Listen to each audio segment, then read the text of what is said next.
Hi, welcome to marbling. Marbling is one of my most favorite techniques because of three things. One, it's super quick. You have to move quickly or the technique actually will not work on you. It's also incredibly versatile. There are countless patterns you can make very, very easily that look very, very splashy just by changing a few key variables. And it's also extremely forgiving. So if you make a mistake, you're going to basically be able to very easily disguise it. And hopefully I'll have the opportunity to show you a few mistakes that get disguised today. Basically, marbling is an extension of the wet on wet technique. I put down colors, a top coat on a cookie, and then colors on top, and then simply draw a trussing needle or toothpick, but I prefer a trussing needle, through the colors to create these swirly effects. My lollipops here in the kitchen today, and also in my book Ultimate Cookies, use the effect. And here you see an example of what I call the Lolly-palooza pattern. My butterflies in Ultimate Cookies, and also my peacocks and turkeys in Ultimate Cookies use the effect. I'm going to show you about 3 or 4 different patterns today. And the key again is to work quickly and have all your icings ready to go in their bags before you even lay that top coat, because you want to make sure those colors that go on top are readily accessible and can go on before any of the underlying icing dries. So since I've got these lollipops on the set, they're probably begging the question as to how I did them, so I'm going to start with those. I tend to think the marbling looks better when you've got at least 2 different contrasting colors on top, and when there's a relatively large degree of contrast between the top coat and the colors that go on top. So I'm going to use a relatively light pink on the bottom, and then darker brown, red, maybe even a white on top of this cookie. Now, I do need my glasses for this task as well, at least if I want it to look as good as it possibly can be. And because I want the cookie pretty close to the edge on the lollipop, I am going to outline first. And you can refer back to my top coating and outlining and flooding video for particulars of this technique. I'm just going to outline this one cookie here, but I've got a lot more detail on that video. Whoops. I'm rotating the cookie so I can see where the line is falling. And I'm using an outlining consistency here, which is about a 1/2 to 3/4 teaspoon of water to 1 cup of my icing glue. And I don't worry too much if my circle isn't particularly circular, because I'm going to come back in and put a border on it later. As I said, I've got to have all my icings ready to go. And I hesitated to put my top coat down just for a moment, because though my icings, my red, my brown, and my white are in bags, I haven't yet cut holes in the tip and tested their flow, and I definitely want to do that first. I want a fairly delicate marbled effect, so I'm not going to cut the openings much bigger than between a 1/16 and an 1/18 of an inch. So I'm testing my red. That looks good. And again, as with any technique, there's a particular consistency that works best for it. The consistencies for the colors that I'm putting on top, I like to have a marbling consistency naturally, which is actually a little bit thinner than outlining consistency. I still want the icing thick enough that when I put it on a wet icing, it's not going to bleed into it because it's going to dry relatively quickly. But I want it a little bit thinner than outlining consistency because I do want to get that trussing needle to go through it relatively smoothly and leave a smooth marbled effect. If the icing is too thick, it can sometimes look cracked or sort of just not as sleek and refined. So I'm adjusting all my tips, and in this case I want all the colors to be about the same thickness. So I'm cutting the same size hole in each tip, and they're all flowing nicely. So I'm ready to top coat. Got my icing at top coating consistency, and again that's covered in the previous video, which is about 1.5 to 2.5 teaspoons water per cup of glue. And because this is a nice rounded shape, I don't need to pump this in with a parchment cone. I can just use my craft paint brush, but you could also flood it with the icing and the parchment cone. But the stick actually gets everything into each of these contours pretty easily. I slopped a little icing on the edge here, which I can either clean up with my trussing needle before it dries on there, or just, my fingers are clean, I might just sweep it off with my finger. So I'm almost done top coating. If I let that dry there, that little mistake, it would interfere with the border that I would put down there later. I'd have to, and it's harder to get it off when it's dry because, as I said, it dries like glue. I mean that. Okay. Covering that top coating icing back up because we're going to show different versions of marbling, and I'm just going to take my trussing needle and pop that off for now. Okay. I don't want to delay at this point because, again, this is a wet on wet technique. I have to apply all the colors on top while this bottom coat is still wet. And for the Lolly-palooza pattern, the Lollipop pattern, I am applying lines of color through the center of the cookie. So I'm going to put all my red down first. And this line is pretty delicate. So this is going to be very refined looking marble. If I wanted it a little clunkier or chunkier or bolder, I just simply cut a larger hole in the tip. Now I'm going to put down my brown, alternating the colors here. And again, I think these high contrasting colors look best. So I'm just piping the lines down, trying to work quickly. I'm actually probably working a little more slowly than usual because I'm talking as I'm decorating, and normally I don't talk to myself when I'm decorating alone. Sometimes I do. Okay, I'm going to put a third color down just for added character, and this is the white going down now. And you can begin to see that my pink is starting almost to set up because my white isn't sinking into the icing as much as my red and brown did. So I'm going to have to move quickly from here. Although I think I want a little bit more color on this cookie. The more lines I put down, the more filled this cookie is going to look when I actually marble it.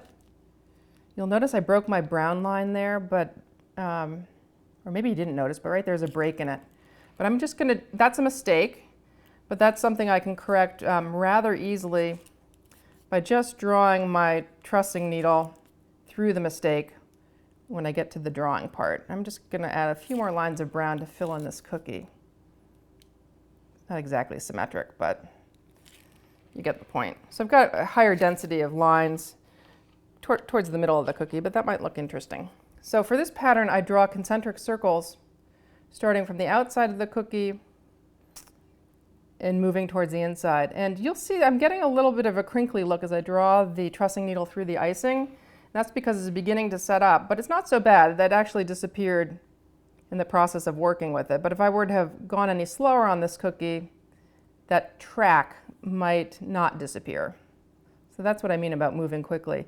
And I'm doing concentric circles, but I'm reversing the pattern in which I draw them as I do them. And so there you have the Lolly-palooza pattern. Now I'd normally trim this out with a border, which we'll talk about in one of my later videos. I'm going to break now, top coat another cookie and show you a different version of marbling, which is a herringbone pattern. Okay, I'm back. I've just about top coated my second cookie here, and what I'm going to try to do is demonstrate the versatility of the marbling pattern by showing you another pattern, which I call the herringbone pattern. Basically, I'm trying to replicate this pattern here on this cookie. And you can create, as I said, an infinite array of patterns depending on three variables. The order in which you put the colors down, so what's your top coating color versus the colors that go on top, and swapping them out can create a very different look. The other variable that controls the pattern, one of the other variables, is the manner in which you draw the skewer through the cookies. Whether you do it in circles, as I did in the last cookie. In this case, I'm going to do it in a continuous motion up and down, back and forth. And then the third variable, which controls the pattern, is what you apply on top. You know, do you put lines down or circles down or some other application of the icing? I'm still going to be working with straight lines, but this time I'm going to run them horizontally across my square. I'm going to start with brown, and you'll notice I don't do brown, red, and white. I'm going to do all the brown at once. So basically I'm applying all my brown first. What I am going towards is these little clusters of lines though. So rather than doing one cluster of brown, red, and white, I'm going to do all my brown, then all my red, and then all my white. And the reason I do that is because it minimizes the picking up and putting down of cones, which takes more time. And as I said, you need to work pretty quickly with this process before the top coat sets up. And I've got my clusters pretty tightly together here. So I've got a lot of pink showing in between. If you wanted the cookie to show less pink, you'd simply put down more lines. But I think I'm going to stick with these relatively far apart clusters of lines. And now here's the variable that I'm controlling here with my trussing needle, is the manner in which I draw it through. In this case, it's not in circles as I did it on the last cookie, but in one continuous line, up and down, back and forth. And again, you'll see a little bit of a track being created here because I talked a while as I was describing that. But I'm fortunate enough that it's humid enough in my room here that that track is disappearing. And that looks pretty darn good. So that's the herringbone effect. And again, if you wanted to have less pink showing, you'd simply do the lines much more closely together. I am going to move on to a third marbled variety. I'm going to top coat another cookie and come back and show you the Starburst or Spiderweb effect. Okay, I'm back. I'm just about finished top coating my third cookie. I'm going to show you what I call the Spiderweb pattern. It can also be turned into a starburst by using more than one color on top, but I think I'm just going to show you the one color on top, which would look like a spider web. Now in this case I haven't outlined and flooded first, because in this pattern I'll be drawing the skewer from the center on out, and I find that if I outline first, sometimes it hits the outline and breaks the outline, and it's hard to get a nice clean swipe all the way to the edge. So I've just top coated it, and I've left a little bit more border around the edge than I did on the past cookie. And for this pattern I start by piping concentrics, a dot in the middle, and then concentric circles around it. And this, I hope, will demonstrate the fact that this technique is very forgiving, as I said in the beginning of this video, because the circles that I'm laying down are going to be far from perfectly circular, as you can see. And there's always a little bit of a blob where I start and end the circle. But by drawing the skewer through those blobs and some of the other imperfections, most of that irregularity will be masked by the time I'm done with this cookie. I think I can fit just about one or two more lines on this cookie. I think I'm going to leave it at that. It's a little off center, but again, much of that will be concealed when I draw the skewer through the cookie, skewer trussing needle. So I'm going directly through the blobs, and I am wiping off the tip each time so I don't have a lot of extra icing at the top of my draw. And as I'm drawing, in all cases, my trussing needle isn't hitting the bottom of the cookie. I'm about halfway through the depth of the icing. I find that sometimes if I hit the bottom of the cookie, I kind of trip up and I don't get as clean a marble. Also, you can use a toothpick for this task, certainly, but I prefer the trussing needle. It's slicker, it's thinner, and there's less resistance. So I also feel I get a cleaner marble with the trussing needle than I do with the toothpick. Plus, I like the wash and reuse aspect of it, because once I'm finished, I just rinse it off and I'm ready to marble again. So there you have it. There's the spiderweb effect. I'm going to pause now, top coat one last cookie, and show you what I think is probably the most easy pattern of all that anyone can do, and I call it the random walk pattern.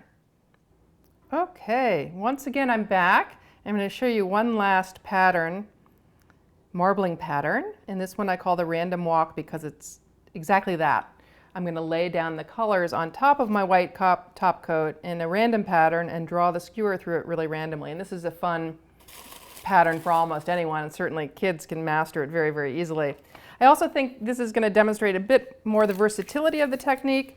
I've now swapped out my top coat color so it's white instead of pink, and it gives a very different effect, just that minor change. I've also opened up my bags a little bit so that the icing is much more thick that I've got in here. I mean, it's coming out in a much thicker line. It's a little less refined. So this will probably be a bolder, more vibrant kind of pattern. So I've just got a squiggle of brown, and I'm going to lay a squiggle of red kind of on top of that. I did outline this cookie before I flooded it because this icing is going down relatively thick on top, and I just want to make sure it doesn't overflow the cookie. And I'm shaking it a little bit to make sure it settles into the cookie fully. I might have been, again, talking too long. And now I'm just going to draw my skewer through it rather randomly. But I do find that drawing the skewer through lines perpendicularly to them tends to make the coolest marbled effects. So just going to break up that blob there. And there you have it, random walk. Very easy to do. Put the colors out for the kids and let them go crazy. In the next video, we'll be talking about stenciling. That's a technique that requires that you have a very firm icing top coat, one that's dry all the way through. So I consider it a later stage technique after these wet and wet techniques that we've just talked about. Till then, live sweetly.